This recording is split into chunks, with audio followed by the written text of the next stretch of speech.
Celebrity update muna tayo mga kamatik. Ikinasal na nga ngayong araw si Angeline Quinto sa isang non-showbiz boyfriend niya na si Nanrev Dakina. Ginanap ito sa Quiapo Church sa Maynila. Hindi naman ganun kaingrande yung kasalang naganap. More on napakasimple lang. Napakaswerte ng lalaking to dahil isang OPM icon at legend na ikinasal na mismo ngayong araw. Na baka naman magloko ka pa. Isa na yung legend o PM icon. Hinahangaan ko rin yan si Miss Angeline Quinto. Ayon pa sa post ng mga kamag-anak ni Angeline Quinto at kamag-anak ng boyfriend niya is in-update niya yun sa social media para ma-aware yung mga tagahanga at followers ni Angeline Quinto na ikinasal na nga siya ngayong araw. Well, kamusta naman kaya si Eric Santos? Biruin nyo, syempre nakakalungkot lang, 'di ba, na dapat sila yung mismo nasa altar, 'di ba? Pero gayon pa man, ayon naman sa kanya, masaya naman siya sa naging resulta ng kasalang dalawa. Ganun pa masakit man para sa kanya, pero mas masaya pa rin siya dahil masaya si Angeline Quinto kung ano siya ngayon dahil may anak na sila ngayon. Pero maraming netizen o mga tagahanga nilang dalawa na nanghihinayang dahil na dapat sila mismong nasa altar na yon at hindi yung lalaki, di ba? Pero syempre, kung susumain mo sa kasalan nilang dalawa ni Angeline Quinto at ng husband niya, hindi naman ganun kaingrande yung kasalang naganap, guys. Kamatik, no? O ginanap lang yung kasalang yun sa Quiapo Church sa Maynila, isang napakasimpleng simbahan. Siyempre, kilalang kilala yun ng mga tao, dinarayo yun. Kung saan, dyan din nagtitaping yung FEG's Batang Quiapo na ginaganap ngayon na 7 years siguro, mga 10 years yun bago matapos. Kasi FEG's ang probinsyano, 7 years eh. Baka umabot ng 10 years yung FEG's Batang Quiapo. Okay, balik na tayo dito sa pinag-uusapan natin.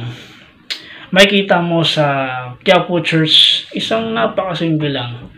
Tagtad ng bulaklak sa paligid. Pagpasok mo pa lang, makikita mo na agad yung napakagandang maaliwanas ng bulaklak.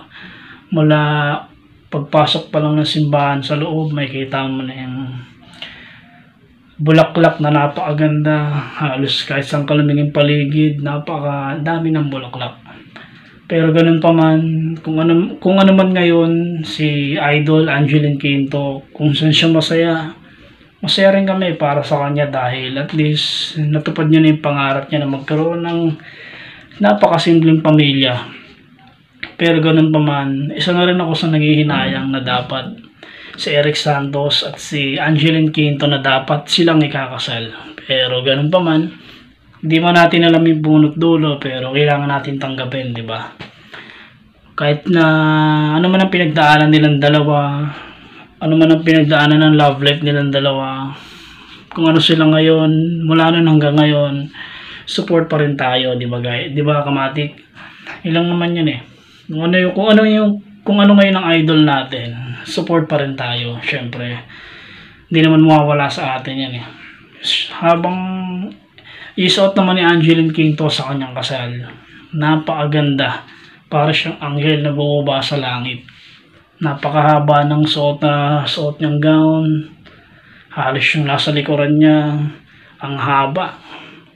Pero ganun pa man, habang papasok pa lang si Angeline Quinto sa loob ng simbahan, hindi niya maiwasang mapaiyak at tumuloy luha dahil ito na yun, this is it. Naganap na yung pangarap niya na makikasal siya sa long time boyfriend niya. Pero sana naman itong kasalang naganap, sana forever na sila. Sana sila na panghabang buhay hanggang sa tumanda sila. Pero sa mukha ng lalaki, parang hindi ganun kasincere yung pagiging isang tunay na ama sa anak nila. Parang tingin ko lang parang flavor yung lalaki, parang hindi ganun kaseryoso kay Angeline Quinto.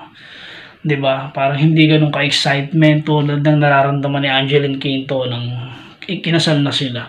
Pero ganun at ganun pa man, pagdasal na lang natin na sana sila na habang buhay. Yun, kung nagustuhan mo ang video na to sa celebrity updates natin, comment mo yan sa baba. Siyempre, mag-subscribe ka na sa channel natin at i-click mo na rin notification bell para updated ka sa tuwing may bago tayong latest updates. Kamatik, maraming salamat. Peace out.